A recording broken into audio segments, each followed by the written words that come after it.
Buenas, ¿qué tal? ¿Cómo están? El día de hoy vamos a ver el último autor del ciclo y paso a compartir, como siempre, el PPT. El último autor que vamos a ver este ciclo es Byung-Chul Han y el libro es La sociedad del rendimiento, ¿no? Entonces, ¿qué significa vivir en una sociedad del rendimiento? No cabe que nos preguntemos precisamente eso, ¿no? Comienzo con una cita de Han. El sujeto neoliberal, como empresario de sí mismo, no es capaz de establecer con los otros relaciones que sean libres de cualquier finalidad. Entre empresarios no surge una amistad sin fin alguno. Sin embargo, ser libre significa estar entre amigos. Libertad y amigo tienden en el indoeuropeo la misma raíz. La libertad es fundamentalmente una palabra relacional. Uno se siente libre solo en una relación lograda en una coexistencia satisfactoria. Entonces, como vamos a ir viendo el día de hoy, para Han, el sujeto neoliberal contemporáneo está en una situación que pareciera que no puede resolver. ¿Por qué? Porque se ha vuelto empresario de sí mismo. ¿Y cuál es el problema con eso? Que los elementos que deberían permitirle darle sentido a su existencia desde una dimensión que no pueda ser codificado por una lógica de mercado, se terminan subsumiendo a esa lógica de mercado, ¿no? A una lógica de costo-beneficio, de resultado, ¿no? De medios afines, ¿no? Pero ya vamos a ir viendo este punto. Me gustaría reconocer o que tengamos en cuenta dos subsidios que son invisibles. Hay que tener presente que el modelo neoliberal tiene como cimientos dos elementos de los que no se hablan cuando de generar riqueza se trata, a pesar de ser fundamentales para el modelo. Nos referimos al subsidio que brinda la naturaleza al ser impunemente depredada, así como a la pobreza. Y entre los pobres, los rostros de mujeres, inmigrantes, niños, entre otros, resaltan entre estos olvidados. No hay mejor palabra que cimiento para describir este subsidio del modelo, dado que el cimiento está a la base de todo y sin la estructura no se sostiene, pero ese cimiento no se suele ver. Está ahí, pero nadie repara en él. Creo que eso es importante señalarlo, ¿no? El hecho de que muchas de las condiciones de nuestra existencia contemporánea están basadas en la depredación de la biosfera y en la explotación de otros seres humanos, de forma directa o indirecta. Podría sonar exagerado o dramático, pero eso es una realidad estructural que nos sostiene y de la cual muchos de nosotros o ignoramos o preferimos vivir de una manera en la cual no tengamos que pensar en ello. Y precisamente piensa Han que en el fondo esto representa vivir en una sociedad del rendimiento, ¿no? En una sociedad donde se puedan invisibilizar, ¿no? ¿Y por qué se invisibilizan? Porque estamos tan agotados, tan cansados a un nivel afectivo, emocional, psicológico, físico, porque estamos preocupados por rendir, ¿no? Estamos preocupados por permanentemente llegar a algún lugar, lograr algo, obtener algo, ¿no? Pasemos ahora al pensamiento de Han, ¿no? Esta imagen creo que ilustra bastante esto de los posits que pueden parecer muy útiles, pero al final uno termina cargado y llenado de pequeñas notas para no olvidar. Y habría que pensar por qué olvidamos y en qué medida el olvido puede también ser algo útil, digamos, ¿no? Pero en una cultura en que todo quiere ser abarcado, contenido, absorbido, utilizado, reutilizado, aprovechado, que rinda, ¿no? Que dé frutos, que permite el éxito, en qué medida nos convertimos precisamente en individuos incapaces de poder olvidar, ¿no? Y como voy a repetir, olvidar en un buen sentido, no simplemente eh, por ser distraído o despreocupado o desinteresado, ¿no? Sino la capacidad de olvidar para poder aprender cosas nuevas, ¿no? Somos, como bien plantea Byung-Chul Han, una sociedad del rendimiento hiperindustrializada en que todos somos instrumentos de producción y consumo, que encierra en ella lo que Han denomina el infierno de la igualdad, una sociedad de individuos aislados, capaces de labores integradas, pero imposibilitados de poder compartir entre sí más allá del mercado y su lógica. Es por ello que Byung-Chul Han nos presenta de qué modo conceptos propios de la empresa y su lógica de producción, tales como rendimiento, resultado o progreso, no solo afectan a quien se encuentra en directa relación con el mundo empresarial. Estos valores están ahora arraigados de tal modo en el imaginario colectivo que el modo que se manifiestan es a escala global. Se han hecho carne en la sociedad en su conjunto, es decir, se han convertido en una suerte de racionalidad que nos parece intrínseca. O sea, lo que debería ser algo externo o periférico se ha terminado convirtiendo en la racionalidad en grado sumo de las personas en el mundo contemporáneo. Un ejemplo claro de nuestro tiempo es la positividad que envuelve nuestra época, la cual no es otra cosa que una forma de evasión a la disrupción permanente que es la vida. Todo tiene que ser planificado, todo tiene que ser organizado, pensado, ¿no? Ya no hay posibilidad de la imaginación, abrirse a lo espontáneo, ¿no? Byung-Chul Han nos señala que en la sociedad del rendimiento en la que nos encontramos, en la que todo se optimiza y se preconiza la libertad, se absolutiza la coacción del poder hacer. Bajo esta premisa, los individuos se asumen como emancipados, pero por el contrario, se encuentran sometidos, ¿no? ¿A qué están sometidos? Al you can do it, ¿no? Al que tú tienes que hacerlo, realizarlo, concretarlo, ¿no? O sea, es todo siempre poder hacer, ¿no? Y quien asuma que no puede, no es solamente un no poder cualquiera, sino es un no poder que al individuo lo ataca en su core, en su centro más íntimo, porque lo hace sentir que no ha logrado concretarse, que no ha logrado realizarse, que no ha logrado poder ser lo que debería ser.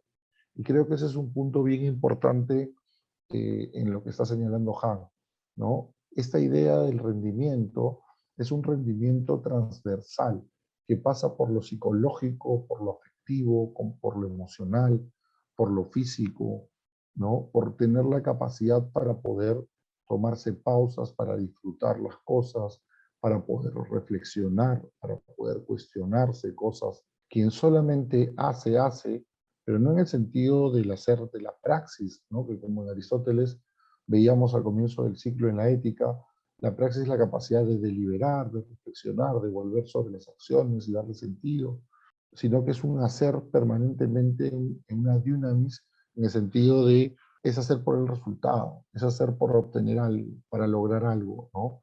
Y claro, no me malinterpreten, no hay que ser binarios. No está mal organizarse, no está mal tener objetivos, metas, no está mal tener una capacidad práctica, programática y funcional en cierta medida, pero no podemos condicionar todos los aspectos de nuestra existencia a esta visión programática, a esta visión funcional del existir. Y eso es lo que está entendiendo Han, que está destruyendo en grado sumo la condición humana contemporánea. Pero sometidos como individuos ¿a qué? Nos podemos preguntar.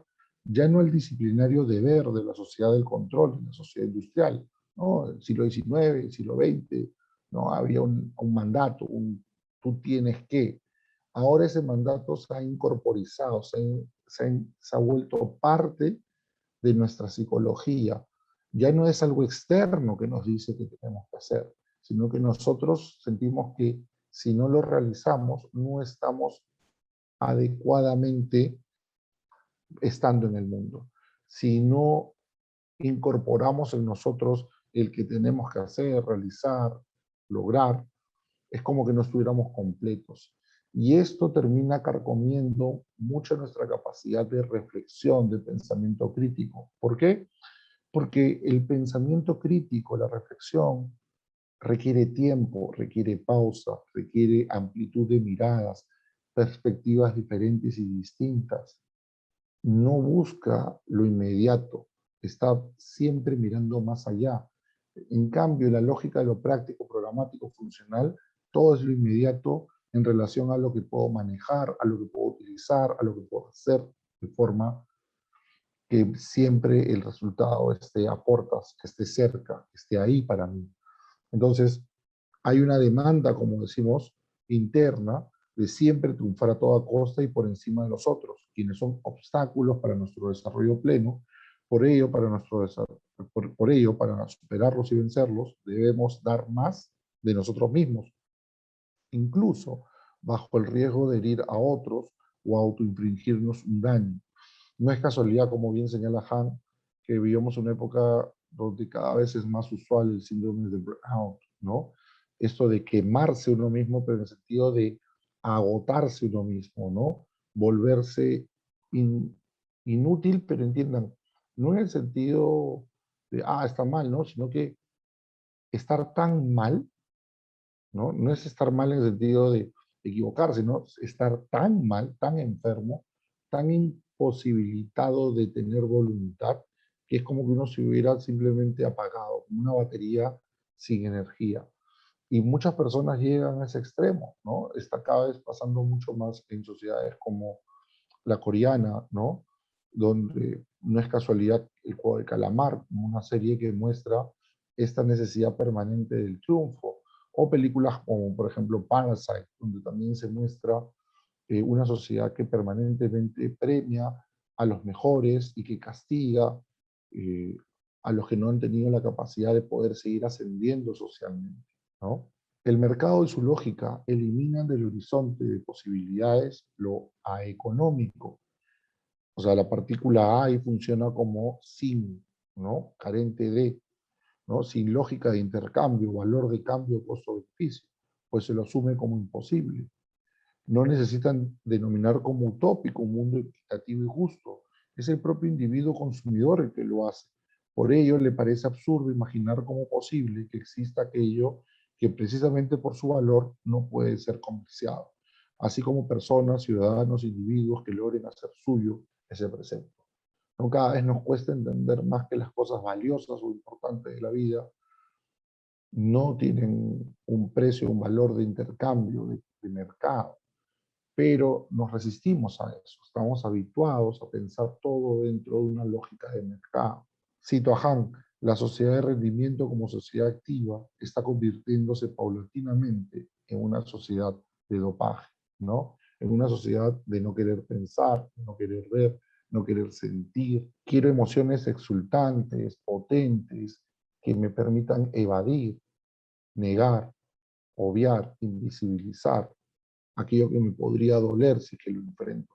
Y en todo nivel, ¿no? O sea, no lo sientan solamente como relaciones interpersonales, sino a todo nivel de no querer, o sea, preferimos ver videos de alguien que, como Cito Lima, le regala zapatillas o ropa o dinero a alguien y decimos, ahí se está haciendo algo bueno. Y eso es una forma de evadir el hecho de que vivimos en sociedades donde la pobreza se invisibiliza y se normaliza permanentemente. Hay que recordar además que el modelo neoliberal en que nos encontramos fomenta el consumo incesante y sin atención al detalle. Más que prestar atención a lo que se adquiere, se lo fagocita. O sea, es decir, vivimos en una época en que más que fortalecer nuestra atención y capacidad de comprensión e interpretación a la alteridad, al otro, esta se dispersa y degrada, ¿no? Nos concentramos solamente en mirarnos a nosotros mismos, solo nos interesa el yo, el ego, ¿no? O se subsume en sí misma y solo puede atender a su propio reflejo, como vemos ahí en esa imagen de fondo. La premisa de Han hacer que todo sea igual es que todo puede ser vendido y comprado. Este principio que se nos hace cotidiano y familiar no es por ello menos radical y brutal, y nos coloca ante la pregunta por la posibilidad del amor, es decir, escoger a un otro en su incondicionalidad, en verlo no como igual a los demás, sino como único. Pues quien puede asumir la incondicionalidad que el amor demanda y exige, puede plantarle cara a un modelo que ahoga cualquier sentido que intenta superarlo. Como nos resalta Han, escoger un otro en su incondicionalidad es verlo no como igual a los demás, sino como único, como diferente, ¿no? Cito a Han, el exceso del aumento de rendimiento provoca el infarto del alma. El cansancio de la sociedad de rendimiento es un cansancio a solas, que aísla y divide. Y eso es un punto importante, ¿no? Para Han, la sociedad del rendimiento hace que los individuos tengan la incapacidad de poder conectarse, vincularse con otros, relacionarse con otros. Entiendan, no para comerciar cosas o intercambiar actividades, bienes, servicios, nos imposibilita conectarnos a un nivel vivencial, humano, que es necesario para la expansión, sustento y fuerza de nuestra vida. Ustedes dirán, ¿por qué digo fuerza? Porque la vitalidad no es solamente la vitalidad de tomar pastillas, vitaminas, salir a correr, sino es la vitalidad de poder vincularnos con otros, escuchar a otros, atender a otros.